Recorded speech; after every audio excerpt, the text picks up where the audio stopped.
Brasil, eu quero lançar uma brevíssima palavra de otimismo em relação ao nosso país, porque muitas e muitas vezes eu verifico um pessimismo não só internamente no Brasil, como um pessimismo no exterior. E eu acho que nós temos razões para otimismo. E para dizer isso, vocês vejam que o Brasil é um país que se reformata de tempos em tempos. Convenhamos, se eu apanhar desde a Constituinte de 88, portanto, pensando no novo Estado brasileiro, vocês sabem que no primeiro momento a Constituição restabeleceu os critérios democráticos no país, mas estabeleceu algumas regras que, ao depois, foram modificadas. Por exemplo, na Constituição original, era considerado empresa de capital nacional apenas aquela constituída por capitais nacionais e dirigida por nacionais. Muito bem, ao tempo do governo Fernando Henrique, ele apresenta uma emenda à Constituição que modifica o conceito de empresa de capital nacional para dizer que é de capital nacional aquela constituída, embora por capitais estrangeiros, dirigida por estrangeiros, desde que constituída sob as leis, sob o império das leis brasileiras. Foi um grande momento do país, porque apanhou o tema da globalização e trouxe para o interior do sistema estrutural brasileiro, sem dúvida alguma. Segundo ponto, foram reformas ainda naquele tempo, eu dou como exemplo, e esta minha primeira palavra é sobre as reformas feitas no país, a questão da privatização do sistema de comunicações. Quem não se recorda, para dizer o óbvio, daquele tempo em que você se inscrevia para obter um número de telefone, que esperava 2 anos, recebia o número e ainda declarava no imposto sobre a renda. Ora bem, hoje nós precisamos fugir da oferta de telefones celulares. Vejam a grande modificação verificada ao longo do tempo, além da reforma da lei de cabotagem, normas de cabotagem, do gás, foram reformas fundamentais para o país. Ao longo do tempo, outras, eu estou dizendo isso para dizer que o país é capaz de se reformatar, portanto, é capaz de atender às necessidades do momento com uma velocidade extraordinária. Vejam que mais adiante vocês vejam mesmo quando se pensou na pobreza no país, houve presidente, o presidente, no caso, o presidente Lula, ele deu visibilidade à questão da pobreza no nosso país. E, a partir daí, também projetos que pensavam nos mais carentes, naqueles que tinham dificuldades econômicas no nosso país. A questão do agronegócio, vocês vejam como ele se desenvolveu ao longo do tempo, gerando até um chamado Código Florestal, relatado pelo colega Aldo Rebelo, na época, que conseguiu visitar o país todo, ouvir os mais variados setores e produzir um Código Florestal aplaudido externa e internamente no nosso país, o que prestigiou o agronegócio no Brasil de maneira a fazer com que até hoje ele seja um dos sustentáculos do PIB brasileiro. Logo depois, mais adiante, estou fazendo rapidamente um elenco das reformas, mas vejam que mesmo no meu tempo, quando nós conseguimos, mediante um diálogo extraordinário, reformular várias questões no país, já que exemplificou-se com a reforma trabalhista, que foi fruto, Fábio, precisamente do fato de que todo lugar que íamos para reuniões com empresários, empregados e empregadores, nós ouvimos as mais variadas queixas relativas a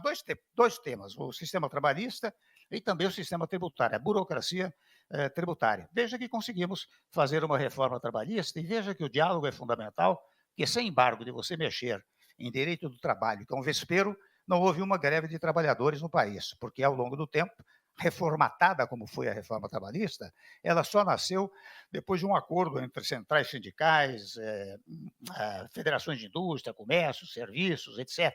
E, de igual maneira, aliás, tomo a liberdade de dizer até, veja como o país é sábio, né? Falou-se muito na eventual revogação da reforma trabalhista, mas até hoje, passado um ano de governo, não houve modificação de um capítulo sequer da reforma trabalhista no país, o que significa que deu resultado.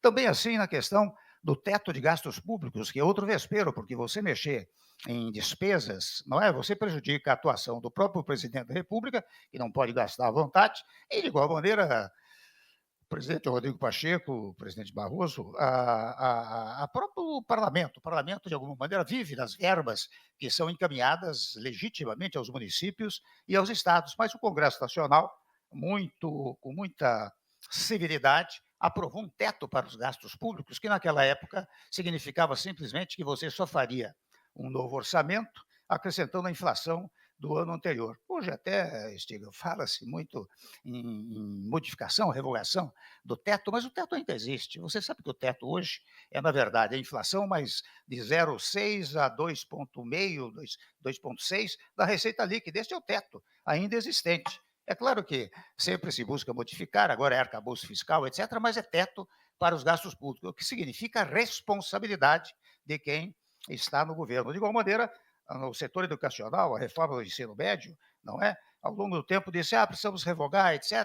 Modificaram, aumentaram a, a, a carga horária de matemática e português, mas mantida a reforma. Portanto, as reformas, elas vão sendo feitas de acordo e reformatadas, porque de tempos em tempos é preciso reformatá-la, e é o que tem sido feito ao longo do tempo. Portanto, acompanhando o movimento nacional e o movimento internacional. Por outro lado, não há dúvida que a nossa Constituição, aqui é um segundo ponto que eu quero mencionar, ela prestigia muito a iniciativa privada. Aliás, a nossa Constituinte só tem 35 anos porque soube amalgamar os princípios liberais com os princípios sociais. Não é verdade? Você pega iniciativa privada, propriedade, direitos individuais, tudo do direito chamado liberalismo. Você pega os direitos sociais que estão lá no artigo 7º e outros tantos como direito à saúde, direito à educação, direito à segurança, estão previstos no texto constitucional, são direitos sociais. Então, neste capítulo, por exemplo, eu verifico que nós estamos caminhando sempre para a modernização destes sistemas. A iniciativa privada há de ser prestigiada. De vez em quando eu vejo uma ou outra crítica, mas é interessante, se me permitirem, em 2 minutos e 50 segundos, fazer um brevíssimo histórico da administração pública brasileira. Vocês percebem que nós tínhamos lá atrás, 50, 60 anos atrás, apenas administração direta.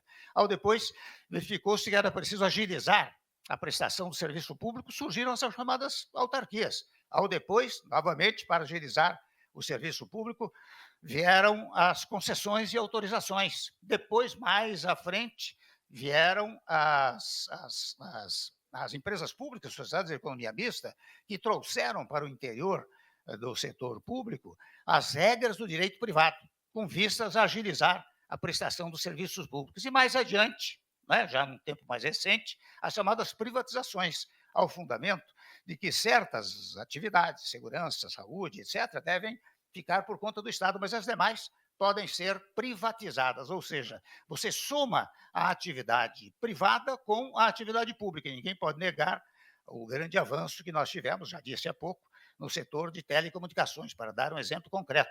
Ninguém pode negar que hoje você, percorrendo as estradas brasileiras, você tem um serviço muito mais adequado, de modo que a privatização é algo extremamente útil. E aqui neste foro, não é?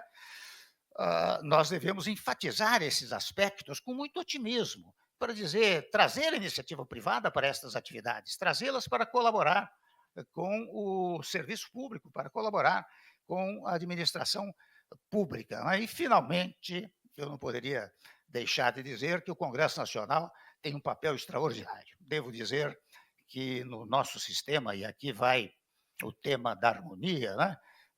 Alguém disse, acho que foi o ministro, o presidente Barroso, que disse que essa história do litígio entre os poderes é uma lenda. E é verdade, é uma lenda, porque eu tenho uma longa quilometragem, tanto no Poder Legislativo quanto no Poder Executivo, e pude verificar ao longo do tempo, especialmente sob o império dessa nova Constituição, no harmonia absoluta. E no presente momento, esta harmonia é ressaltada até pelas falas que acabamos de ouvir aqui do presidente Barroso e do presidente Rodrigo Pacheco, não é? E, de igual maneira, em colaboração com o Executivo, porque você precisa dialogar entre si. Eu concluo para dizendo isto, porque, na verdade, é interessante, no meu tempo de presidente, de repente, alguns ministros do Supremo iam conversar comigo lá no Palácio Presidencial, num sábado, domingo, e havia uma parte da imprensa, Fábio e todos, Maurício, que ficava lá na entrada e dizia: acabou de entrar no Palácio Presidencial o ministro fulano do Supremo ou o presidente do Tribunal de Contas da União,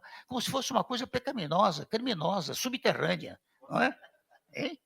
E fora da agenda, exatamente, e fora da agenda. Ora, você só tem a harmonia se você tiver diálogo, e é o que fazem agora o presidente Barroso, o presidente Rodrigo Pacheco e, naturalmente, o presidente do Executivo, o presidente Lula. Né? Com estas palavras, eu quero dizer da grande oportunidade que estamos tendo todos aqui de prestigiar estas fórmulas que estão sendo expostas desde o início do dia, né? E que certa e seguramente continuarão com muito mais sabedoria pelos colegas que me sucederão.